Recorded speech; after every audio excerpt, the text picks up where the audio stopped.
En fin, ¿por qué Iván dices que Chile está tomado? Porque hoy día, por una razón muy simple, porque para que exista paz social, para que exista una cierta convivencia, tiene que haber reglas. Reglas, Estado de Derecho le llaman los abogados, tú eres abogado. Estado de Derecho. Ya, Estado de Derecho. O sea que tú no puedes hacer lo que tú quieras. Cuando ese Estado de Derecho no existe, porque el Estado no está presente, porque la fuerza policial no está presente, porque los fiscales no hacen la pega con la diligencia debida, porque los jueces están cuestionados ética y operativamente, lo que tú tienes en la práctica es la autotutela, vale decir, la ley del más fuerte, la ley del más choro, la ley de la selva. Y Chile tomado es básicamente un país que perdió sus reglas, que perdió su capacidad de imponer reglas y por lo tanto que hoy día se rige por el que se tiene más capacidad para tomarse terreno, para tomarse las calles, para tomarse los parques, para instalar negocios en los parques, en las calles, para controlar barrios como áreas de mercado para el narcotráfico, para extorsionar personas ahí. Y eso es Chile tomado, es un país donde rige la ley del más fuerte. Oye, Iván, y ¿son esos los problemas que tú identificas en el libro, de los que vamos a hablar a continuación? ¿Son los más urgentes hoy? Porque si uno solo se remitiera a escuchar a la clase política, uno se quedaría con reforma tributaria, reforma de pensiones por acá, y los más osados, como decíamos al inicio, reforma del sistema político. ¿Ya? Claro. ¿Son los problemas que tú denuncias los más urgentes hoy, los que tú ves con más... No, o sea, ninguno de esos problemas aparece ni en el lugar 20. Los que te decía recién de los... Las pensiones están en el lugar 7, creo, porque gracias a la PGU que hizo el expresidente Piñera, que uno podrá criticarlo y todo, pero veía que esta cuestión es la reforma de pensión, el 6%, ¡fum! Sacó la PGU, listo. Bajó la presión del problema. Gobernar es resolver. Eso es lo que estos chicos o chiques no entienden. Se enredan en pensión. ¿Cuánto lleva la discusión de la reforma de pensiones? No, décadas. ¿No es cierto? Sí. Décadas. ¿Y la gente qué está esperando?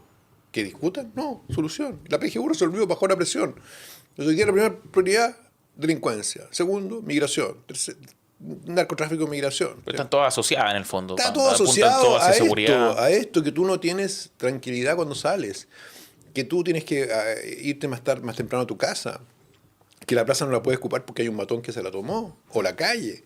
Entonces la verdad es que esa situación hace que, con una clase política encapsulada, pensando que la democracia se salva llegando a las 8 de la mañana a hacer un programa político, claro, con eso no se salva la democracia. La democracia se salva estando en los lugares, como dicen ellos, en los territorios, en los barrios, prefiero decirle yo, con las personas, viendo cómo resolver sus problemas. Así se salva la democracia. Y en concreto, lo que trato en Chile tomado es que el país está en riesgo. Tiene un riesgo estructural de seguridad nacional. Estructural, porque tenemos el norte comprometido, al menos de Copiapó al norte. Tenemos la macrozona sur comprometida, tenemos las periferias de las grandes ciudades comprometidas por... Tú dices que seguridad nacional, hace una precisión en el libro y dice, oye, esto no es delincuencia como lo suelen tratar, esto es seguridad nacional. ¿A qué te refieres con esa distinción? A que la amenaza que tenemos hoy día, vinculada a la falta de Estado de Derecho y control, están amenazando la seguridad nacional del país, están amenazando la conectividad terrestre. Tenemos 200 kilómetros Ruta 5 con ataques recurrentes, tenemos descarrilamientos de trenes en la longitudinal sur. O sea, es algo que va más allá del fenómeno delictual, de la persona que le hurtan en la calle. O sea, en Santiago, por supuesto, eso existe. Por supuesto. Pero además tenemos la comuna capital, que es la comuna de Santiago, en la región metropolitana, que tiene el top de asesinatos por año, que tiene 7 grupos de crimen organizados que se disputan a balazos a pocos metros de la moneda. Eso es un compromiso con la seguridad nacional. Eso no pasa en Washington, eso no pasa, digamos, en el Eliseo, en París, ¿me entiendes? O sea, tenemos ahí un problema y ciertamente lo que nosotros planteamos como soluciones es la forma que lo tenemos que abordar. Y de eso se discute poco porque está primero el sistema político, con esta, no sé cómo decirlo a esta altura, esta nube de humo dulce, de azúcar. Donde como si siempre hubiera una excusa entre medio de la solución a los problemas y ellos. Es mucho más fácil hacer una constitución que resolver estos problemas. Convengamos. Eso lo decía ayer. Pues sí, es mucho más fácil. Nos sentamos 20 tipos, redactamos un texto, ahí está el texto, y dicen ya acá están todos los problemas resueltos. Pues es una estupidez grande como una casa. Oye, Iván, tú hablaste de los territorios, como le dicen hoy día. Sí, los barrios. Parte importante de tu trabajo es ese, es el trabajo de campo, el recorrer, más allá de las investigaciones que puedes hacer de tu oficina, etc. Quiero citarte.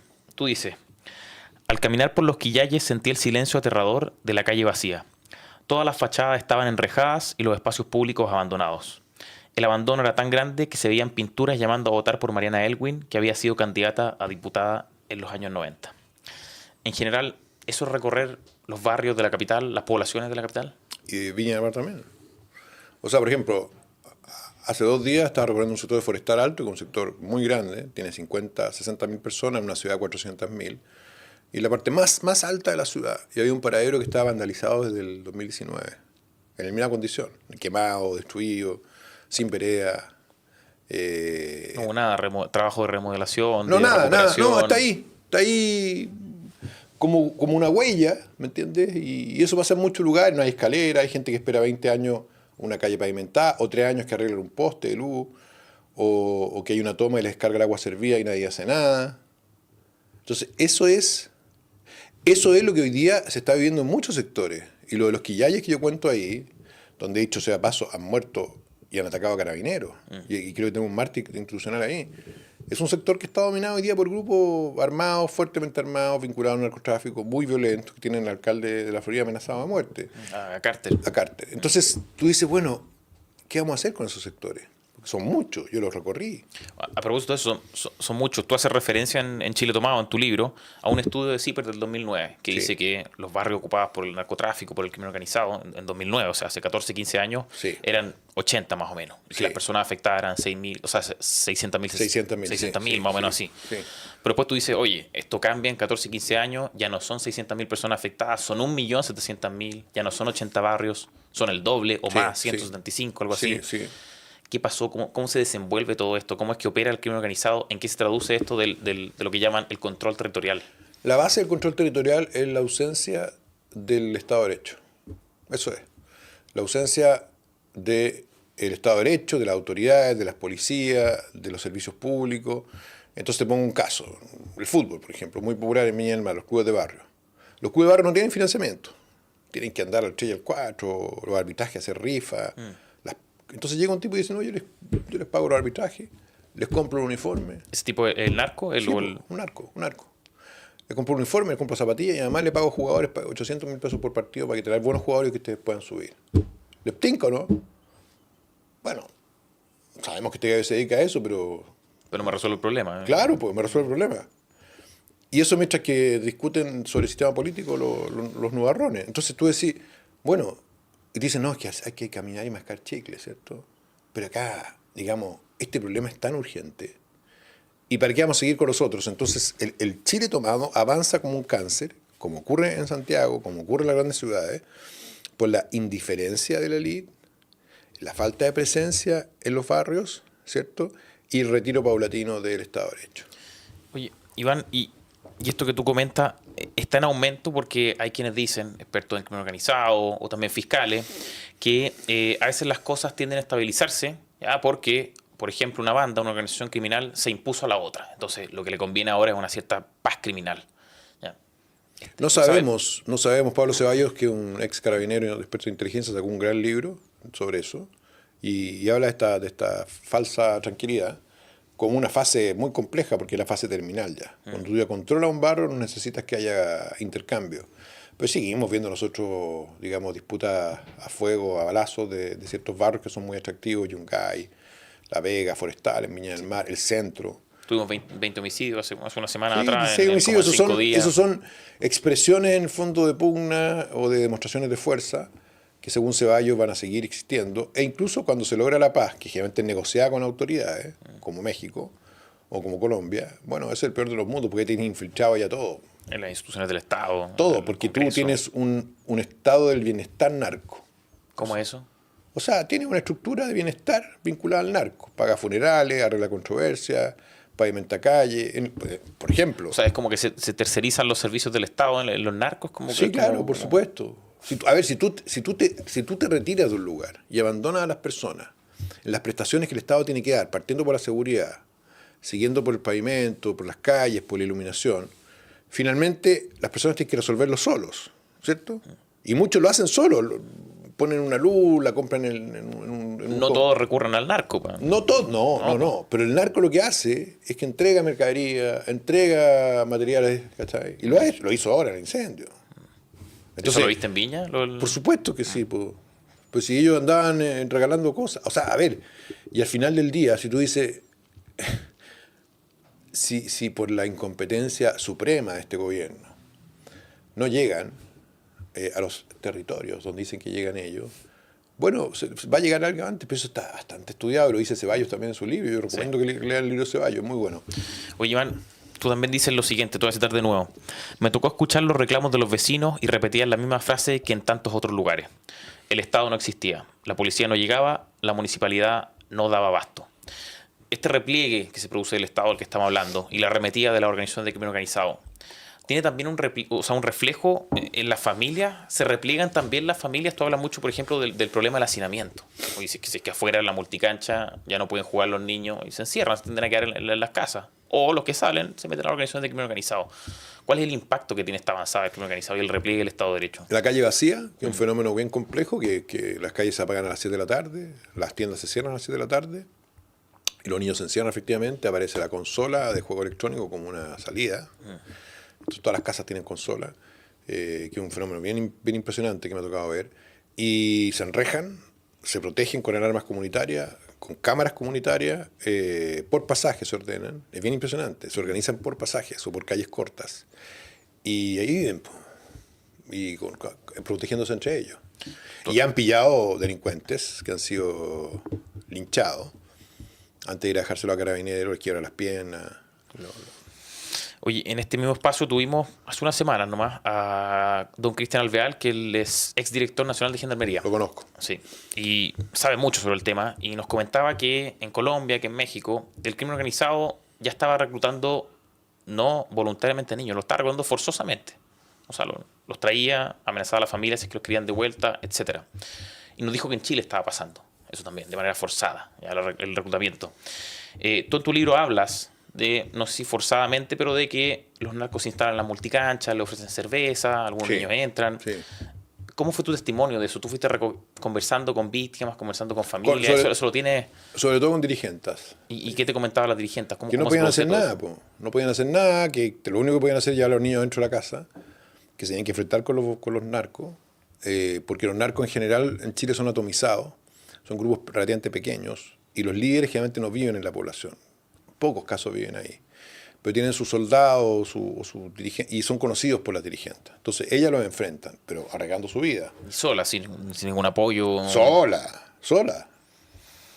Pero han llegado a la impunidad estos delincuentes de rayar, como lo cuento en el libro, pintar murales de barras bravas en toda una pared de un departamento de un edificio de 4 pisos. En un blog de... Sí, en un blog. Ya, sin que ellas puedan decir nada, o tomarse a la plaza para regalar trago a los niños, regalar marihuana, y sin que llegue ningún policía, nada. ¿Y parlamentarios del sector? No te pregunté. No. Sí, hay excepciones, pero... En general. No, mira, a ver, cuando tú en el fondo te metes en estas zonas tomadas, que cada vez son más grandes y más extensas, lo que tú percibes es el silencio de la ciudad ausente o de la ciudad cerrada, porque las personas se protegen en el interior, está toda enrejada. Eso cuando hay casa, pero cuando hay edificios, bloques de viviendas sociales, eso es una tortura, digamos. Oye, Iván, paréntesis, antes de seguir con las preguntas, ¿dónde se puede comprar este libro, Chile Tomado, del que estamos hablando? Chile Tomado se puede comprar entiendo que está agotada la segunda edición, va a salir una tercera edición, ¿Ya? Pero están en las principales librerías y por Busca Libre, buscalibre.com. Lo puedes comprar ahí y la editorial es Ugbar, que es nuestra editorial. Sí, para que lo sepan quienes nos están viendo. Porque, sí. Le ha ido bien, no tan bien como el otro. 7 cabezas. Sí, el otro fue muy bien, pero le va bien. A mí me gustó más este que el otro. Sí. Ahí te voy a dar mis razones después, pero... Qué bueno, sí, qué bueno. No, pero sigamos. Oye, Iván, vamos a los responsables. Me imagino que el auge del crimen organizado, el narcotráfico, las tomas de los barrios, la crisis de inseguridad, no pasan porque sí, ¿cierto? No. O sea, uno tiene los responsables materiales y directos, que son las organizaciones que perpetran los delitos, etcétera, pero ¿quién más? Me imagino que hay alguien más. O sea, ¿quién más tiene tomado a Chile? No son solo las organizaciones criminales, ¿cierto? O sea, ¿por qué se produce esto? ¿Hay inacción? ¿Hay omisiones? Hay indolencia, hay indolencia, indiferencia, hay ausencia, que es lo mismo. O sea, por ejemplo, el Congreso, está en Valparaíso, una ciudad empobrecida, destruida, y es como una isla, una terma, así cerrada, con carabineros guardiando ya adentro, como que viven en una realidad paralela, con una temporalidad paralela, discutiendo leyes en un mundo paralelo, reformando la Constitución en su universo paralelo, y tú sales para afuera y tienes una ciudad destruida. Entonces, eso es muy jodido. Porque obviamente una persona que camina por el entorno del Congreso se da cuenta que su ciudad está cada vez peor y ve estos tipos resguardados por carabineros que no tienen carabineros en sus barrios, en un edificio que siendo horrendo igual está en buen estado, ¿cachai? Con edificios con autos de lujo, llenos de asesores. Entonces por eso es que tiene un 2% de aprobación en el Congreso. ¿No existe una captura de parte de la clase política? Una captura de la democracia, de los asuntos públicos, como una reducción de todo lo que Es muy difícil competir una elección por fuera del partido político, que es tu caso. que es mi caso. Es sumamente difícil. ¿Por qué? Bueno, ayer viste, una periodista, lo único que hizo todo el rato es preguntarme qué pasa con los partidos políticos. Nunca me preguntó cómo había conseguido la firma, cómo había sido el apoyo ciudadano, qué implicaba conseguir los apoyos ciudadanos. No, para ella era el tema Evópoli, RN, republicano, ¿te fijas o no?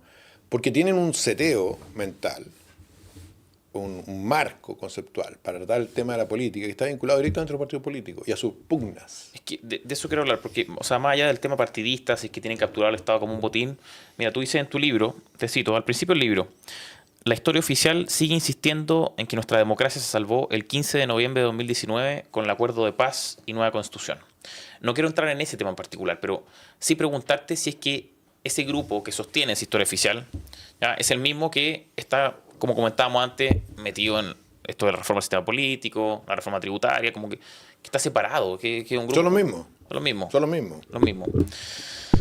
Quiero que veamos un mapa de la ciudad tomada, tú lo llamaste, que refleja en el fondo la región metropolitana, todas sus comunas, ¿ya? Y tú con este mapa, en el fondo, no sé si es georreferencia, no sé cómo se llama esto, pero georreferencia. Indicas en rojo los barrios que están tomados por el crimen organizado y el narcotráfico. ¿Ya? Y bueno, como estamos viendo en pantalla en este mapa, son básicamente todas las comunas de la región metropolitana las que están tomadas. Salvo 5, sí. Salvo esas que son las del sector oriente. Donde viven las personas que piensan que el sistema político arregla el problema. ¿Tiene algo que ver eso con la desconexión? Totalmente. La autosegregación de la élite, que lo digo en el libro, es causa, pero directa, de que una persona como Hernán Larraín Mate se sienta a reflexionar de sus innovaciones para hacer un paper a costa de 2 procesos constitucionales que nos costaron 150.000 millones de pesos, que postergaron una enorme cantidad de iniciativas sociales, que generaron dolor, frustración en la población de casi 15 millones de chilenos, y para él sea un paper eso. ¿Y por qué lo dice Larraín Mate con esa soltura y esa impudicia? Bueno, porque a él no le afecta, o porque no lo conoce, o porque él está convencido en el microclima en que vive, anestesiado por esta autosegregación, de que efectivamente Chile lo que necesita es cambiar el sistema político. Oye, veamos el video para que no lo vieron, porque te lo mostramos en un programa pasado, pero mostrémoslo. Siempre es bueno verlo. Para rescatar un tema, entre comillas, positivo, la profesora de la Javiera dice: hoy necesitamos innovar en los mecanismos para poder buscar soluciones colectivas. Bueno, pensemos que cuando se produjo el estallido, que se van a cumplir ahora 5 años, la solución que le dio la política, Nacho era ministro, fue un acuerdo político. Aquí hubo una innovación institucional. Totalmente. Y hubo un plebiscito. Yo creo que nos pusimos muy creativos en las reglas electorales, las cambiamos demasiado. Por ejemplo, las listas de independientes. Pero en fin, más allá de eso, buscamos con más democracia resolver un problema social. Totalmente. Entonces, y lo hicimos no una vez, 2 veces. Sí. Y estamos nosotros trabajando en un paper, Javier, hay que recordarlo. En un paper. Este proyecto ahí estamos, ¿no? Paper. Aprendizajes. Sí. Y sí, lo digo como para decir, también hemos hecho cosas, a pesar de que hay un fracaso porque no tenemos nueva constitución, pero sí hicimos un trabajo vía democrática para resolver una cuestión muy profunda. Ok, Larraín Mate dice... Es que una cosa es rara, es que yo tengo paciencia, o sea, se me acaba ya con la edad, pero esta cosa que ver en tipo diciendo... Que aprendieron. Que han aprendido la lección, que les costó 150, 140 mil millones, todo lo que sufrió el país. No, pero ojo, que no dice que aprendieron la lección, dice que aprendieron como de los procesos, pero no que como que sacaron conclusiones. Pues, no, porque ellos dicen que igual, bueno, que se salvó la democracia con su gestión, ¿cachai? Que no es cierto, por cierto. Y que después, bueno, se fueron un poquito al extremo, dice. ¿Te acuerdas cuando dice? Parece que nos fue un poquito al chancho con la innovación electoral. Algo ahí, eso. ¿Cierto? ¿Te acuerdas? Con la lista de independientes. Pero por eso lo vamos a tratar en el paper, pero no, sí, ya, súper. Entonces con eso, pues tú te das cuenta la frivolidad de tratar ese tema. Este tipo fue asesor ministerial, es un miembro importante de un partido político, que dicho paso nos apoya a nosotros por el partido. Fue presidente ese partido. Fue presidente, fue asesor presidencial. No puede decir una cosa así, en el estado en que está hoy día las cosas. No, o sea, sencillamente refleja una indolencia, una falta de empatía con el sufrimiento de los chilenos que es, pero espeluznante. Y ahora, por supuesto que no quiero todo centrarlo en él, No, sí, un ejemplo. pero es un ejemplo de lo que estamos hablando, o sea, de que tú ese tipo lo lleváis a cualquier, no sé, ni siquiera a hablar de una feria, a un bar, una cancha, no sé a dónde, a que haga una exposición de esto. Yo creo que tiran tomate, le dicen que se vaya, que deje hablar chino, ¿me entiendes o no? Oye, volvamos a eso, volvamos a seguridad. ¿Cómo ves tú, Iván, al gobierno en estas materias? ¿Se le va haciendo algo realmente? Tú ayer dijiste en este programa al que estamos hablando que esta generación está acostumbrada a llorar mucho y a hacer poco. Sí, no hacen nada bien. ¿Y en qué están? No, compra radio patrulla, cambian los Como gorros. juguetes en el fondo. Claro, es como que ya, a ver, vamos a hacer como. Pero lo que pasa es que piensa tú, las volteretas, ¿qué son las volteretas? Uno dice, mira, el pragmatismo de Boric. No, no es el pragmatismo. La voltereta es la ausencia de un proyecto político.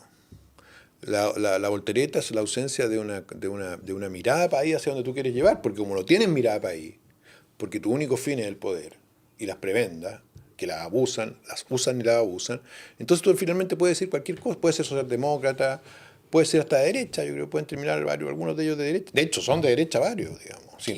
¿Quiénes de derecha ahí? A ver, ¿de derecha en qué sentido? ¿En que son individualistas? No quiero decir que la derecha sea siempre así, pero que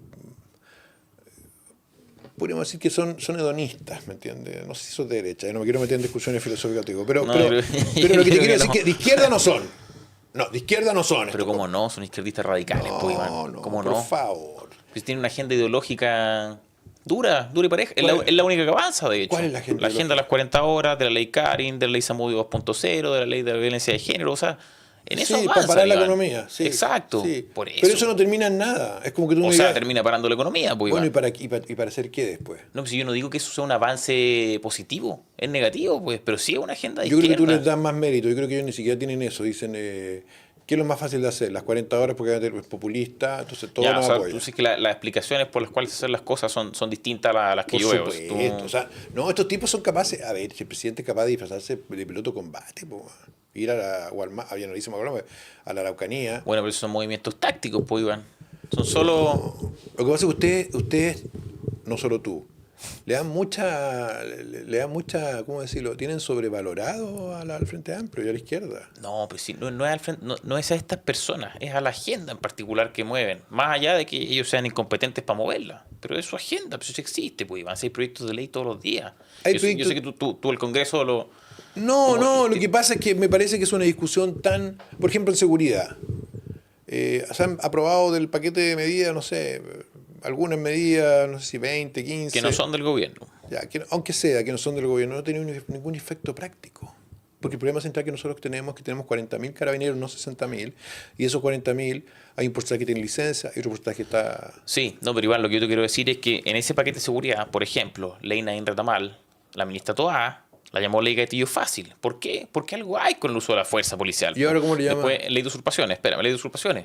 Dijo que habían peleas entre bandas de propietarios y bandas de delincuentes. O sea, ponían al mismo nivel a los propietarios de los terrenos usurpados que a los delincuentes. Francisco, también querían partir el país en 13 naciones indígenas. Bueno, pero Por es que... ahí, ya, bueno, Pero es que, o sea, a ver, si tú tuvieras un trasfondo político real, si ese fuera realmente tu ideario, no tendría Eugenio Tironi asesor estratégico, por favor. O sea, pero digamos las cosas como son. Pues Eugenio es un gran lobista, trabaja para farmacias, es un tipo muy inteligente, pero hace lobby. Pero hace lobby, es como el emblema del modelo neoliberal, porque él tiene un discurso progre y legítimamente, no lo estoy criticando, para tratar de agrandar las empresas que se inserten en las comunidades. o sea, es una agenda ideológica media trucha en el fondo. Es Completamente frívola. Ya, oye, fuera de esto, Iván, tú trabajaste en gobiernos de sellos diversos. Te tocó con Ricardo Lago, te convocó también Sebastián Piñera. ¿Qué había ahí que no hay en este gobierno? Me imagino que muchas cosas, pero principalmente lo que más destaca. Disciplina, estructura y resultados. ¿En qué se traduce eso? Disciplina, todos trabajaban mucho, había que cumplir. Resultados, había metas, las tenías que cumplir. Indicadores, en el fondo. Los indicadores de todo tipo, pero los básicos eran, tenías que cumplir con ciertos avances de los proyectos y las inversiones. No me tocó nunca ver agenda legislativa porque siempre se daba por perdida esa discusión. Era como una discusión paralela, había que sacar algunos proyectos de ley, pero eso lo veía otra gente. Y tú entre medio tenías que, digamos, hacer reformas micro que no requieren proyecto de ley para acelerar inversiones, que eso se trabó todo. O sea, era mayor acento en lo que es el Ejecutivo, en el fondo. Es lo que hace un Ejecutivo, que es ejecutar, que es resolver, que es concretar. Y eso tenía de parte del presidente para abajo un enfoque orientado a resultados, no orientado a transformaciones. ¿Me cachai o no? Transformaciones profundas. Profundas o estructurales. Porque cuando tienes un gobierno estructurado a transformaciones estructurales, orientado a transformaciones estructurales, que es una reforma del sistema político, para ser un sistema parlamentario, con eso que se va en 4 o 5 años, pero al final no, eso termina en nada. Tú, claro, terminas en nada, es el nadismo. O sea, el país sigue funcionando como un auto todo jodido, y tú estás imaginando un Lamborghini, pero que nunca se concreta. Entonces el auto sigue ahí apenas, se le pincha una rueda, va así, ¿me entendió, no? Entonces lo que hacía Piñera es que decía, ya, ese auto tiene que funcionar. Le cambiaba la rueda, lo hacía andar más rápido, porque lo que interesaba era el resultado, lo que la gente ve, lo que la gente espera. Pero puede ser todo resultado, todo... Sí, tiene que ser todo resultado. Tiene que haber algo más, pues, Iván. Sí. Yo entiendo que lo que uno debe buscar como gobierno es que las cosas se hagan correctamente, ¿cierto? Que es lo que escribías las cosas tú, se hagan, sí. Se hagan y se hagan bien, supongo. Por supuesto, va implícito, sí, ok, que Claro, se hagan correctamente. Sí, no, está bien, sí, no quiero quedarme en eso. Pero también es importante que la gente sepa por qué, por ejemplo, una cosa que hiciste de determinada manera se haga por determinadas razones y no por otras. O sea, por ejemplo, vivienda. Vamos a una vivienda. Sí. ¿Ya? Es importante que la gente sepa ya que por qué es propia su vivienda, por qué le vamos a otorgar una vivienda propia, por qué vamos a reconocer ese derecho a una vivienda propia. Porque lo exige la gente. Ya, pero porque a lo que voy es que es importante que la gente sepa la importancia de la propiedad más allá del hecho. Está bien, pero no es importante que un gobierno transmita. Mira, no, eso es una cosa de izquierda. ¿Qué cosa? Lo que estás diciendo tú. ¿Por qué? ¿Por qué imponerle un diseño a las personas, una como ingeniería social, para que piensen de una determinada manera? No, pero es que no es imponer un diseño, pues, sino te estoy diciendo que sea una ingeniería social, te estoy diciendo que tú transmitas por qué es importante para ti que la vivienda sea propia. Saben o sea, si tú hablas con una persona... Por la virtud de la propiedad, etcétera, porque, oye, porque es mejor que el arriendo, etcétera. Lo saben, Ya, todos. O sea, a ver, es que por eso te digo, hoy día nosotros tenemos un país de empresarios en Chile. De empresarios. Todos saben la importancia del capitalismo. Todos saben la importancia del emprendimiento. No necesitas tener a un Pepe Piñera, José Piñero, como Hernán Vigi transmitiendo eso en ENADE. Eso ya está instalado. Lo que tú tienes que hacer es darle a eso soluciones para que se pueda consolidar como una fuerza, digamos, social o económica.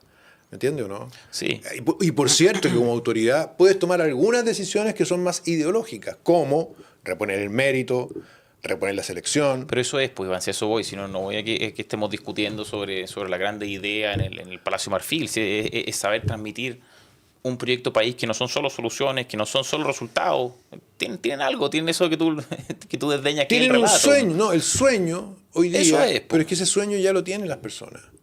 No necesitan que venga un líder mesiánico a venderle ese sueño. Sí, pero es que esas personas, por ejemplo, también votaron a prueba, y hablamos de nuevo este proceso constituyente, esta cuestión con los indígenas, también votaron eso a favor, Sí, al comienzo. Pero no es culpa de ellas, pues. Algo de responsabilidad tendrán. No. ¿Cómo no ser responsable por su voto? Por supuesto que son responsables por el voto. Pusieron a los escaños reservados ahí, a la lista del pueblo ahí. ¿Pero por qué pusieron la lista del pueblo? Porque la votaron, pues. ¿Y por qué? Dime tú, esa es mi duda. Porque era una lista que se vendía con una lista ajena al sistema institucional. ¿Y en qué terminó? En un delincuente inventando que tenía un cáncer. ¿Y qué hizo la gente después? Los escaños reservados los conocían, Iván, por ejemplo. ¿Pero qué hizo la gente después de eso? Rechazó, sí está bien. Ya, ok. Rechazó. Y después, espérate. Rechazó. Sí, y dijo, rechazó. ya, ustedes nos vendieron un remedio, no funcionó, así que váyanse a la cresta. Ya, ahora queremos la solución.